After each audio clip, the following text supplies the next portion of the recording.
Similarities and differences between oxygen and sulphur के बारे में बात करेंगे। हमारे पास ऑक्सीजन और सल्फर जो है सिमिलर किस तरह से एक दूसरे के साथ और इनके दरमियान में फ़र्क क्या है, यहाँ पर हम ये स्टडी करते हैं।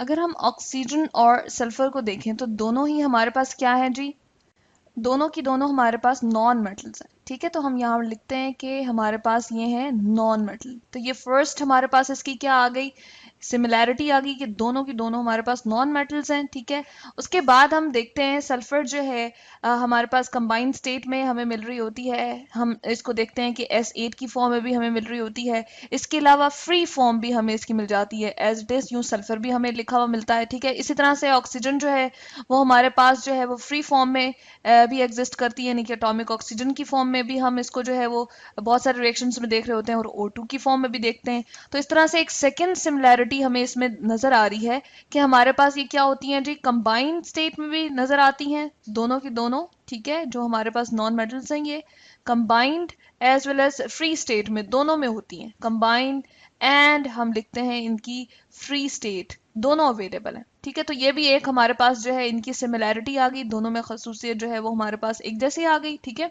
इसको सेकेंड वन हम लिख देते हैं। उसके बाद अगर हम बात करें इनकी आउटर कॉन्फ़िगरेशन की, यानी कि अगर हम इनकी कॉन्फ़िगरेशन की बात करते हैं, जो आउटर शेल है उसकी कॉन्फ़िगरेशन की, आखिरी वाले शेल की कॉन्फ़िगरेशन की बात करते हैं, तो हमारे पास क्या होती है जी, NS2NP4। ठीक है, यानी कि N से मुराद ये है कि हमारे पास सल्फर के केस में चेंज हो जाएगा ये दोनों N, और ऑक्सीजन केस में डिफरेंट होगा। इसलिए हमने N लिखा है क्योंकि ऑक्सीजन केस में ये हमारे पास जो है वो 2 हो जाएगा। चले हम इस तरह से करके अगर लिखते हैं, ठीक है, क्योंकि पीरियड नंबर 2 में हमारे पास ऑक्सीजन जो है वो लाई कर रहा होता है, जबकि सल्फर के केस में हमारे पास ये 3 हो जाएगा। ठीक है, लेकिन अगर हम इसके S और P के अंदर मौजूद इलेक्ट्रॉन की बात करें तो S में 2 ही होंगे सल्फर के केस में भी, और P के इसके जो होंगे वो 4 ही होंगे, और इस तरह से ऑक्सीजन में भी S में 2 होंगे और P में 4 होंगे। ठीक है, तो इस तरह से ये भी हमारे पास सिमिलैरिटी आ गई। उसके बाद आगे चलते हैं हम कि हमारे पास और इसकी क्या है जी, हमारे पास दोनों की जो है वो एलोट्रॉप्स एग्जिस्ट कर रही होती हैं। ठीक है, हम लिखते हैं कि बोथ हैव एलोट्रॉप्स, दोनों की हम कहते हैं कि एलोट्रॉप्स हमें मिल जाती हैं। यहाँ पर लिखते हैं हम एलोट्रॉप्स, दोनों की हमारे पास जो है एलोट्रॉप्स मौजूद होती हैं। मतलब ये है कि एलिमेंटल फॉर्म्स डिफरेंट होती हैं, यानी कि ऑक्सीजन की अगर हम बात करें तो हमारे पास वो O2 की फॉर्म में भी एग्जिस्ट कर रहा होता है, और ओजोन की जब हम बात करते हैं O3 की फॉर्म में ऑक्सीजन एग्जिस्ट कर रहा होता है। सल्फर की जब हम बात करते हैं तो हमारे पास क्या होता है जी, उसकी रोम्बिक सल्फर की हम बात करते हैं, मोनोक्लिनिक सल्फर की, प्लास्टिक सल्फर की हम बात करते हैं, तो हमारे पास क्या आ जाती हैं जी, इनकी एलोट्रॉप्स मौजूद हैं दोनों की। इसके अलावा हम देख रहे हैं कि हमारे पास एलोट्रॉप्स की भी हमने बात कर ली, और हमारे पास और क्या आ जाती है इनकी सिमिलैरिटी, दोनों के जो हमारे पास होते हैं पॉली एटॉमिक मॉलिक्यूल्स भी वो एग्जिस्ट कर रहे होते हैं। ठीक है, तो यहाँ हम लिखते हैं पॉली एटॉमिक मॉलिक्यूल्स। ठीक है, अब पॉलीएटॉमिक मॉलिक्यूल्स हमारे पास क्या होते हैं, मोर देन वन, या हमारे पास जो है एटम्स जब कंबाइन कर रहे होते हैं तो हम उनको पॉलीएटॉमिक कह देते हैं। ठीक है, जिस तरह ऑक्सीजन के केस में हमारे पास O2 और O3 एग्जांपल्स हैं, चले हम O3 की एग्जांपल ऑक्सीजन के लिए लिख लेते हैं, और सल्फर के केस में हमारे पास क्या है, S8 इसकी जो है एक बेस्ट एग्जांपल है। S2 से लेकर आगे हमारे पास जो है S8 भी हम एग्जांपल ले लेते हैं। तो ये हमारे पास क्या है, पॉलीएटॉमिक मॉलिक्यूल्स भी इन दोनों की एक सिमिलैरिटी है कि ये दोनों बनाते हैं। ठीक है, इसके अलावा अगर हम बात करें कि ये हमारे पास मेटल के साथ जब कंबाइन होती हैं, यहाँ पर लिखते हैं मेटल के साथ जब ये कंबाइन होंगी, यानी कि हमारे पास ऑक्सीजन हो या हमारे पास सल्फर हो, जब दोनों कंबाइन हो रहे होते हैं हमारे पास मेटल के साथ, तो इनकी एक और प्रॉपर्टी हमारे पास आ जाती है जी, वो ये है कि ये दोनों की दोनों हमारे पास जो है ऑक्सीडेशन स्टेट्स क्या बना रही होती है, -2। ठीक है, यहाँ पर लिखते हैं -2, इसी तरह से ये हमारे पास -2।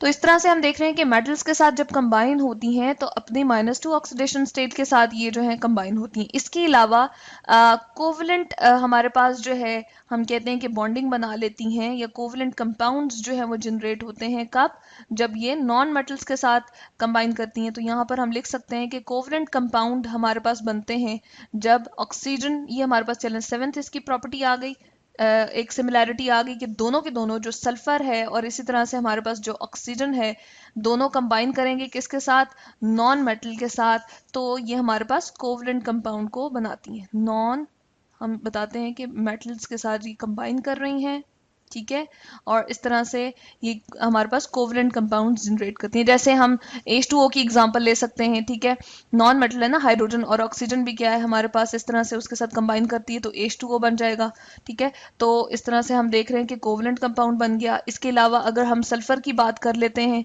चले हम इस तरफ लिखते हैं, सल्फर के केस में हमारे पास जो है H2S आ जाएगा, हाइड्रोजन सल्फाइड है, ठीक है। तो इस तरह से हम देख रहे हैं कोवलेंट कंपाउंड बन जाते हैं दोनों के। इसके अलावा हमने जो है इसकी सिमिलैरिटीज की तो ये बात कर ली, डिफरेंसेस भी हमारे पास होते हैं ऑक्सीजन और सल्फर के। डिफरेंसेस की ऑक्सीजन और सल्फर के दरमियान जो हमारे पास बात आ जाती है, फर्स्ट हम ले लेते हैं कि जी जिस तरह हमने बात की थी एलोट्रॉप्स की, तो सल्फर की हमारे पास जो है वो 3 एलोट्रॉप्स होती हैं। यहाँ पर हम लिखते हैं जिस तरह रोम्बिक सल्फर की हमने बात की थी, प्लास्टिक सल्फर की बात की थी, इसके अलावा हमारे पास मोनोक्लिनिक सल्फर भी आ जाती है। तो हम देख रहे हैं कि रोम्बिक, मोनोक्लिनिक और प्लास्टिक सल्फर हमारे पास 3 एलोट्रॉपिक फॉर्म आ रही हैं हमारे पास इसकी सल्फर की, जबकि ऑक्सीजन की अगर हम देखते हैं तो हमारे पास 2 ही हैं। एक तो O2 की फॉर्म में हम ऑक्सीजन ले लेते हैं और इसके अलावा O3 की फॉर्म में हमारे पास स्टेबल फॉर्म में इस तरह से एग्जिस्ट कर रही होती है, ठीक है। इसके अलावा अगर हम बात करें कि हमारे पास जो है ऑक्सीजन मोस्टली गैस की फॉर्म में एग्जिस्ट कर रही होती है, तो ये नंबर 2 आगे हमारे पास चीज, चले हम इसकी नंबरिंग कर लेते हैं, डिफरेंस आ गया हमारे पास। जबकि ये जो है हमारे पास क्या होती है, सॉलिड फॉर्म में सल्फर नॉर्मली हमारे पास एग्जिस्ट कर रही होती है, ठीक है। और ऑक्सीजन की अगर हम बात करते हैं, थर्ड वन, हम इसकी अगर डिफरेंस की बात करें तो ये हमारे पास स्पेरिंगली सॉल्युबल होता है, किसमें जी, वाटर में। स्पेरिंगली हम लिखते हैं, स्पेरिंगली सॉल्युबल, ठीक है, सॉल्युबल इन वाटर, ठीक है। और जबकि हम अगर इसकी बात करें तो ये बिल्कुल वाटर में सॉल्युबल नहीं होता सल्फर, ठीक है, नॉट सॉल्युबल, हम लिखते हैं सॉल्युबल इन वाटर, ठीक है। तो इस तरह से हमने देखा कि ये भी एक हमारे पास डिफरेंस आ गया। इसके बाद एक और डिफरेंस की अगर हम बात करें तो हमारे पास ये है कि ऑक्सीजन जो है वो पैरामैग्नेटिक, इसका बिहेवियर हमें देखने को मिलता है, ठीक है। हम लिखते हैं पैरामैग्नेटिक, यानी कि अगर हम मैग्नेट रखते हैं और ऑक्सीजन गैस को गुजारते हैं तो हमारे पास क्या होता है, उसकी तरफ अट्रैक्शन शो करता है, ठीक है, पैरामैग्नेटिक हम कहते हैं कि ये है। जबकि ये जो है हमारे पास क्या है, डायामैग्नेटिक है, ठीक है। सल्फर को हम देख रहे हैं कि हमारे पास डायमैग्नेटिक आ जाएगा, तो ये भी इनका क्या है, डिफरेंस है, यानी कि ये मैग्नेट की तरफ हमारे पास अट्रैक्ट नहीं होगा।